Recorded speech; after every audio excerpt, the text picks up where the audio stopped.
Today topic is thanatology, which is also means death or also known as the study of death. Thanatology is defined under the IPC 46 IPC. It is the cessation of the brainstem function, and it is also defined by the Declaration of Sydney. So the manner and mode of the death. The manner of death could be natural death or natural death. A natural death could be accidental, homicidal, or suicidal. The mode of death could be classified by Wishards, which is coma, syncope, and asphyxia. Coma in the brain, syncope in the heart, and asphyxia occur in the lungs.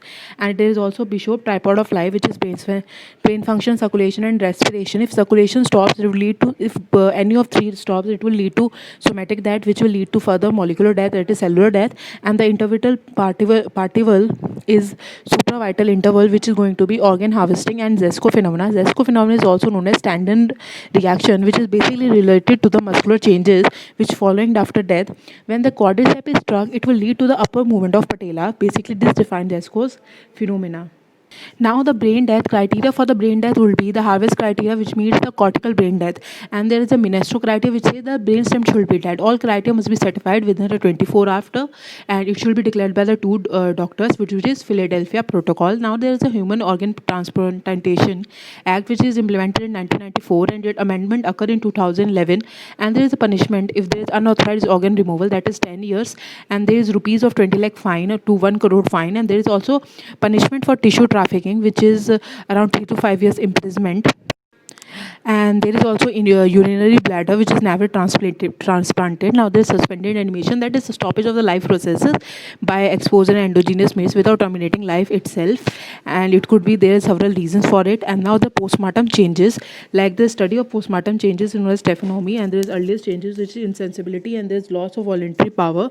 There is early changes like skin changes, and there is also eye changes, which is being defined as algor mortis, livor mortis, and rigor mortis also, which says that delayed changes will also leads to decomposition and putrefaction. There is also some tests like circulation.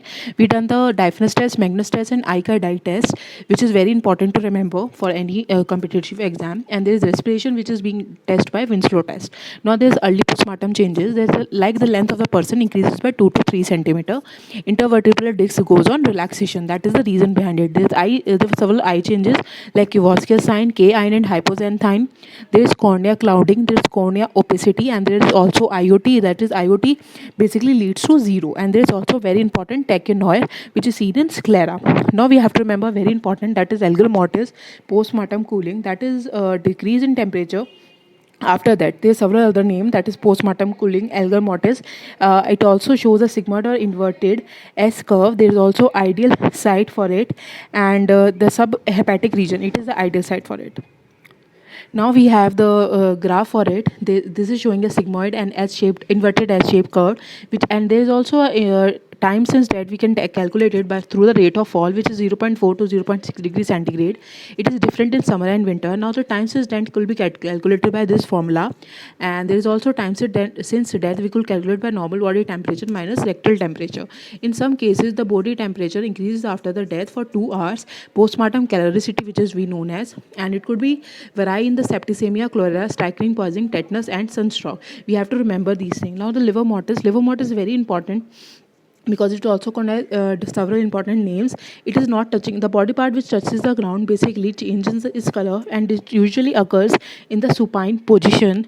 So it is very important to remember liver mortis and its important other names also. And there is anemic hypoxia, which occurs because of the cause of death in smoke inhalation. We have to remember this point also. And there is an important point also, that postmortem differentiation from bruise, as bruise margins are irregular because the staining is not uniform. Now we have the another important topic, which is the blood accumulation in the body, which is because of deoxyribohemoglobin, which occurs blue purple staining of the skin. There is postmortem staining, and there is also known as retimucosum. Now we have to remember that in prone position and different position what kind of staining is going to occur. Then now we have to remember the time since death.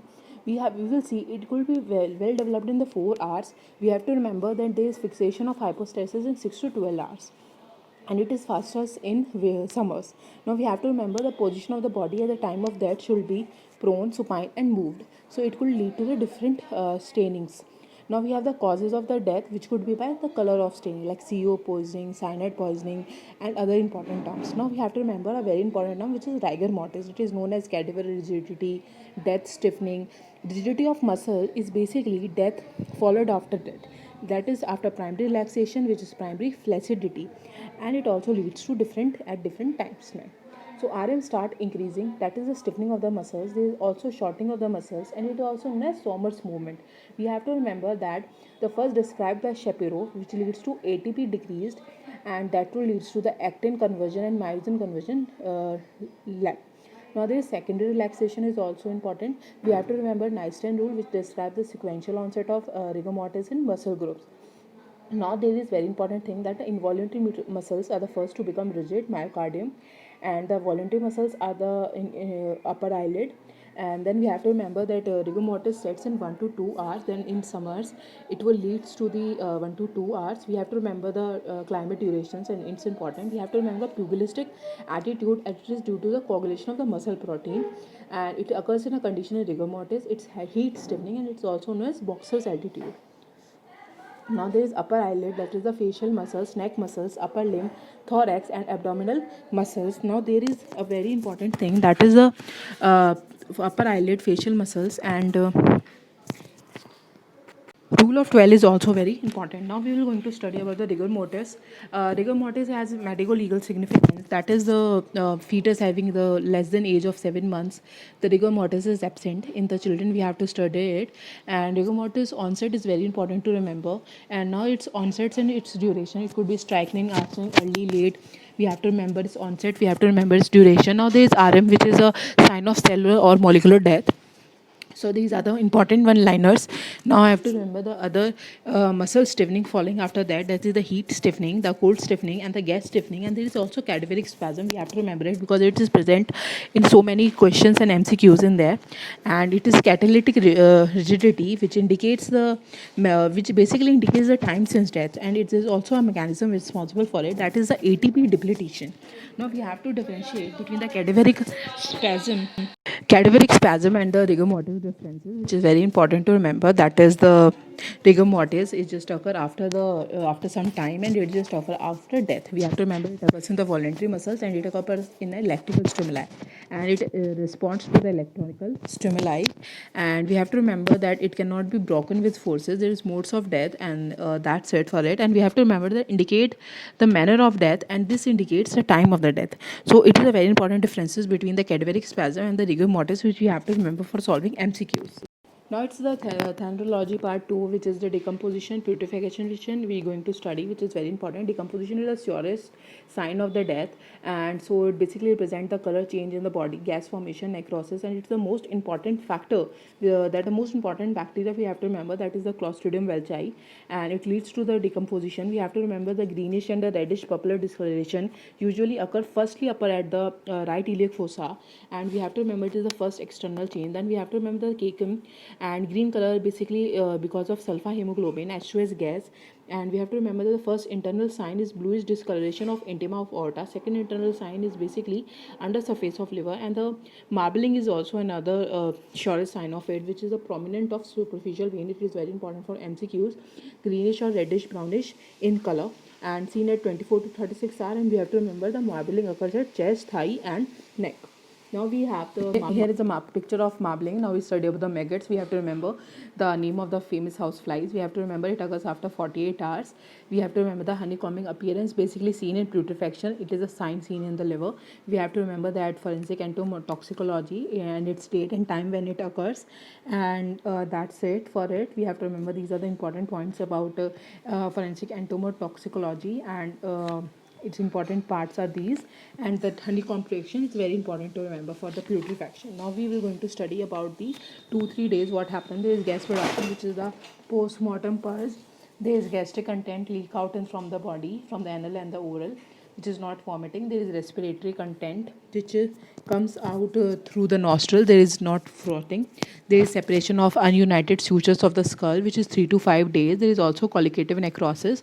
Now we're going to study about the internal organ decomposition, which is very important to remember that it is the first organ is larynx and trachea, then stomach, intestine, and spleen, and the last organs were the prostate and the ovaries and or the scrotums. The best organ for DNA analysis is spleen, and the body part which is basically decomposed first is brain. And we have to remember the important 3 to 10 years changes in the body. 3 to 10 years bone basically decomposition, where the decomposition start. We have to remember the Casper dictum. We have so many questions on it. Basically it is given by Taylor. It is a time, it gives the time since death. It tells you about the rate of decomposition in different changes. These are the important terms which you have to remember about in this chapter. Now there is maximum rate of decomposition which we seen in the air, water, and the soil. Now we have to remember that adipocere formation is favorable in warm and the humid weather. Now the modification of decomposition, it is basically adipocere we're going to study, which is saponification or grave mark, grave wax also known as. We have to remember it. We have to remember that the adipocere formation start from the 3 days to 3 weeks. Now there is fetus which has life less than 7 months. There is no adipocere formation. Now there is medical legal significance, which is time since death. Now we have mummification, which tells about the dry. It usually occurs around the dry, hot weather, and it also indicates the desiccation of the body. It also tells you about the time, that is 3 months to 1 to year. It is basically odorless, and we have to remember very two important point, that only drying, no lecithin activity of the body occur, and there is arsenic, antimony, and favorable mummification. Now we are going to study about the thanatology part 2 May. We are going to study about the medical legal significance, that is the climate, time since death, and identification. And we have to remember the hair, which is the growth of the hair and nail also occurs after that, that is 0.4 mm and 0.1 mm per day. There's teeth, pink teeth phenomena also. The teeth start appearing pink. There is post-mortem luminescence, that the dead body become luminous and due to bacterial fungus. Now we have the important point, that is embalming. We have to remember there is either two type of embalming, and it usually occurs after 6 hours of death. It is arterial embalming or the cavity embalming. Arterial embalming and cavity embalming, basically these are the important part. And now we have to remember the composition of the embalming. Basically there is embalming fluid, which is formaldehyde, glycerin, methanol, phenol, sodium citrate, sodium chloride, and water, which act as a vehicle. So we have to remember the artifact also. Here is the Prince-Law, which is very important to remember. There is another IEA, which is 107. If any person is missed, the person is presumed to be alive for the next 30 years until and unless there is evidence of death. So these are the points. And the presumption of death, we have to remember, according to IEA 108, if a person is not heard or unheard for the last 7 years, then the person is presumed to be dead. IEA 108 comes into action only when someone claims it. So we have to remember it. Now there is Hansen mammogram, which says that the estimation of postmortem interval using body cooling is basically Hansen mammogram, and basically it gives a relation between any temperature and time. So we have to remember these things, and these things are basically not in detail but in a very precise manner, so you can revise them easily. Now we have last part, that is the comorbidities, that is when the more than 2%. So comorbidity is basically to determine the order of the death. We basically have presumption of survivorship, that young is presumed to survive more than old person. We have a very important widow artery, which is term used for the left arterial descending artery. It's an important MCQ. We have to remember most common cause of sudden death. There is also a question on it, that is the cardiovascular diseases, basically coronary artery disease, and most common arterially is LED artery. If you like the video, please comment and tell us about the changes which we can do so that it will help you. Thank you.